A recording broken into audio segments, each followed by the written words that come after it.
होती है और पार्ट 1 का एंड दिखाया जाता है, जहाँ पर पैक्सटन उस बिजनेसमैन को एक बाथरूम में मार देता है और आकर ट्रेन में बैठ जाता है। उस वक्त उसकी हालत बहुत खराब होती है। उसकी ऐसी कंडीशन देखकर पुलिस वाले उसे हॉस्पिटल में एडमिट करवा देते हैं। हॉस्पिटल में कुछ लोग उससे मिलने आते हैं जो स्लोवाकिया के बारे में सारी इन्फॉर्मेशन उससे लेते हैं। पैक्सटन उन लोगों को सब कुछ बता देता है जो कुछ उसने वहाँ पर फेस किया था और साथ ही उनको हाउंटिंग क्लब की निशानी भी बता देता है और वो निशानी एक ब्लड हाउंड डॉग का टैटू था और वो टैटू उस जगह के कार्ड और वहाँ के सारे मेंबर्स के हाथ पर भी बना हुआ था। जैसे ही पैक्सटन उन लोगों को सब कुछ बता देता है, वो उस रूम का दरवाजा बंद कर देते हैं और अपने हाथ पर बने हुए ब्लड हाउंड डॉग का टैटू दिखाते हैं और उससे पूछते हैं कि क्या ये वही टैटू है। और जब पैक्सटन ये देखता है तो वो बहुत घबरा जाता है और वो लोग उसे कुछ सोचने समझने का मौका दिए बगैर मार देते। लेकिन हम देखते हैं कि ये हकीकत नहीं होती, बल्कि पैक्सटन का एक बुरा ख्वाब होता है। पैक्सटन के साथ वहाँ पर जो हुआ वो अभी तक उसके सदमे से बाहर नहीं आया था। वो अपनी फ्रेंड के साथ उसकी नानी के घर रह रहा होता है ताकि कोई उसे ढूंढ ना ले। पैक्सटन किसी को भी कुछ बताना नहीं चाहता था क्योंकि उन लोगों की हर जगह अप्रोच थी और अगर ये सब कुछ पुलिस को बता देगा तो यकीनन वो लोग इसे ढूंढ लेंगे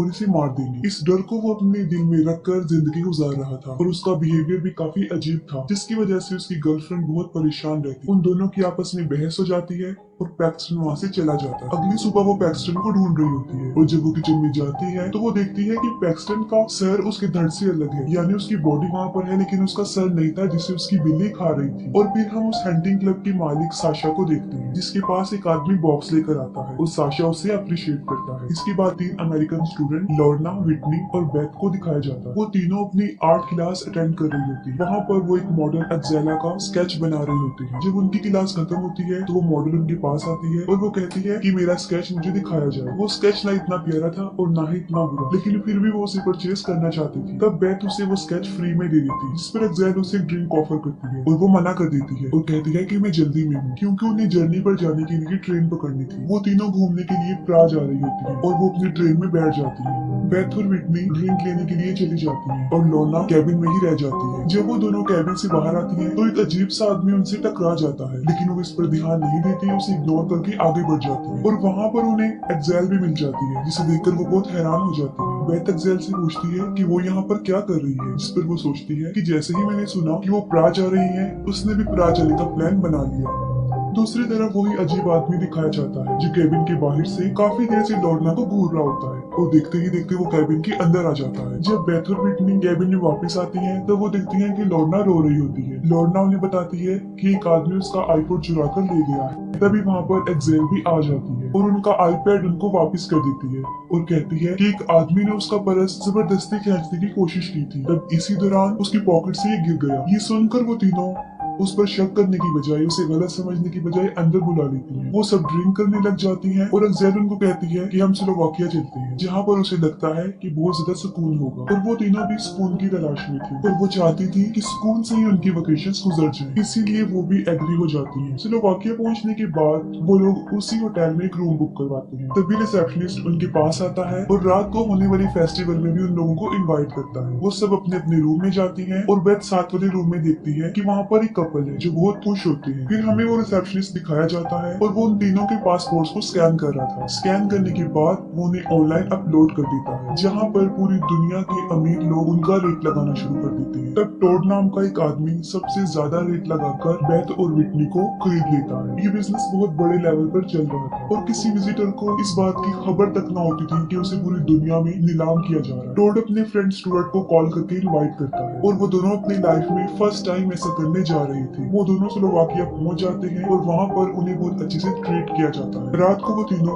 एक्जेल के साथ उसी फेस्टिवल में जाते हैं। वहीं पर टॉड और स्टुअर्ट भी थे जो उन्हें बहुत गौर से देख रहे थे क्योंकि उनके लिए उन्होंने बहुत भारी कीमत अदा की। असल में उस फंक्शन को सिर्फ फेस्टिवल का नाम ही दिया गया था और वहाँ पर सब लोग अपने खरीदे हुए टूरिस्ट को देखने आए थे। विटनी लॉर्ना को बताती है कि बेथ की मदर मरते हुए अपनी सारी प्रॉपर्टी उसके नाम कर गई है और यहाँ तक कि अपने फादर को भी वही पैसे देती है और वो इतनी रिच है कि पूरा स्लोवाकिया खरीद सकती है। वो सब वहाँ पर काफी इंजॉय करते हैं, लेकिन लॉर्ना अकेली बैठी हुई थी। तभी एक आदमी उसके पास आता है और डांस के लिए उसे ले जाता है। बेथ के पास भी एक लड़का आता है, लेकिन लेकिन वो उसे इनकार कर देती है। तब वो उसे कहता है कि मैं तुम्हारी मदद कर सकता था, और ये कहकर वो वहाँ से चला जाता है। जैसे ही वो जाता है, रिसेप्शनिस्ट भी वहाँ पर आ जाता है और बेथ को एक ड्रिंक देता है। बेथ उस ड्रिंक को अपने पीछे उस तरफ फेंक देती है जहाँ पर खड़ा स्टूवर्ड उसे देख रहा होता है। बेथ उसे सॉरी करती है और उसे एक ड्रिंक ऑफर करती है। बेथ जब ड्रिंक लेने जाती है तब लोर्ना उसे कहती है कि वो आदमी उसे बोट तक लेके जाना चाहता है, जिस पर बेथ साफ इनकार कर देती है और वो कहती है कि हमें अजनबियों पर भरोसा नहीं करना चाहिए, और वो ड्रिंक लेकर स्टूवर्ड के पास चली जाती है और वो दोनों काफी बातें करते हैं। और जैसे ही बेथ जाने लगती है, स्टूवर्ड उसे गुड नाइट बेथ कहता है और बेथ वहीं पर रुक जाती है। और बेथ सोचती है कि उनकी सारी बातचीत में कहीं भी उसने अपना नाम उसे नहीं बताया था। तब स्टूवर्ड उसे कहता है कि मैंने तुम्हारी फ्रेंड्स को तुम्हारा नाम लेते हुए सुना था। तब बेथ को उसी बात पर बिलीफ आ जाता है और वो वहाँ से चली जाती है। आगे जाकर वो देखती है कि लोर्ना उसी आदमी के साथ बोट पर बैठकर जा रही है, जिस पर वो उसे रोकने की काफी कोशिश करती है, लेकिन इसका कुछ फायदा नहीं होता। उस आदमी का नाम रोमन होता है। वो लोर्ना को एक बहुत सुनसान जगह पर ले जाता है जहाँ पर कुछ लोग उसे बेहोश कर देते हैं। वहाँ बेथ और पिटनी वापस हॉस्टल में जाते हैं और पीछे से एक्सेल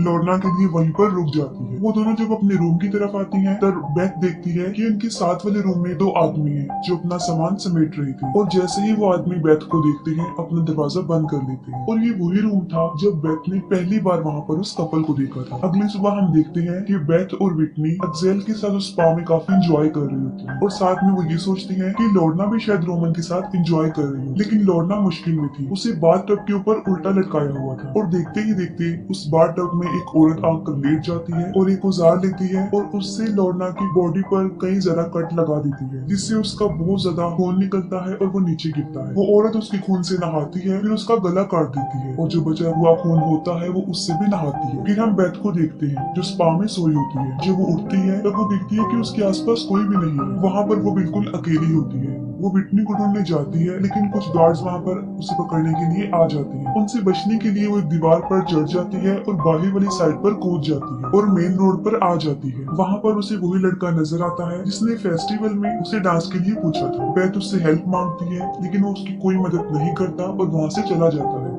बेथ जंगल की तरफ भागती है। वहाँ पर वही क्रिमिनल बच्चे उसे घेर लेते हैं और उसे काफी पीटते हैं। तभी वहाँ पर एक्सेल आ जाती है और उस वक्त उसके साथ साशा भी होता है और वो बेथ को वहाँ से ले जाती है। साशा उन सब बच्चों के बाद वो दोनों अपने अपने रूम में चले जाते हैं। स्टुअर्ट जो अपने रूम में जाता है तब वो वहाँ पर बेथ को देखता है और काफी घबरा जाता है, जिस पर वो बेथ को बताता है कि वो यहाँ आना नहीं चाहता था। अपनी फ्रेंड की इंसिस्ट करने पर वो यहाँ पर आया है। वो बेथ को खोलकर आजाद कर देता है और बेथ वहाँ से भागने लगती है, और जैसे ही वो दरवाजे तक पहुँचती है वो उसे पीछे से मारकर बेहोश कर देता है और फिर से उसे कुर्सी पर बांध देता है। दूसरी तरफ टॉड विटनी को टॉर्चर करने के लिए एक पावर कटर चूज करता है, और जैसे ही वो उसे उसके सर पर चलाता है वो उसके स्कैल्प में अटक जाती है, और विटनी को देखकर उसे काफी घिन आती है और उसे वो उसी हालत में छोड़कर वहाँ से चला जाता है। लेकिन उस क्लब का कॉन्ट्रैक्ट ये था कि उसे मारे बगैर कोई भी वहाँ से नहीं जा सकता था। टॉड उस रूल को तोड़ देता है और वो लोग उसे सजा देने के लिए अपने जंगली कुत्ते उसकी तरफ छोड़ देते हैं, जो कि उसे बुरी तरह से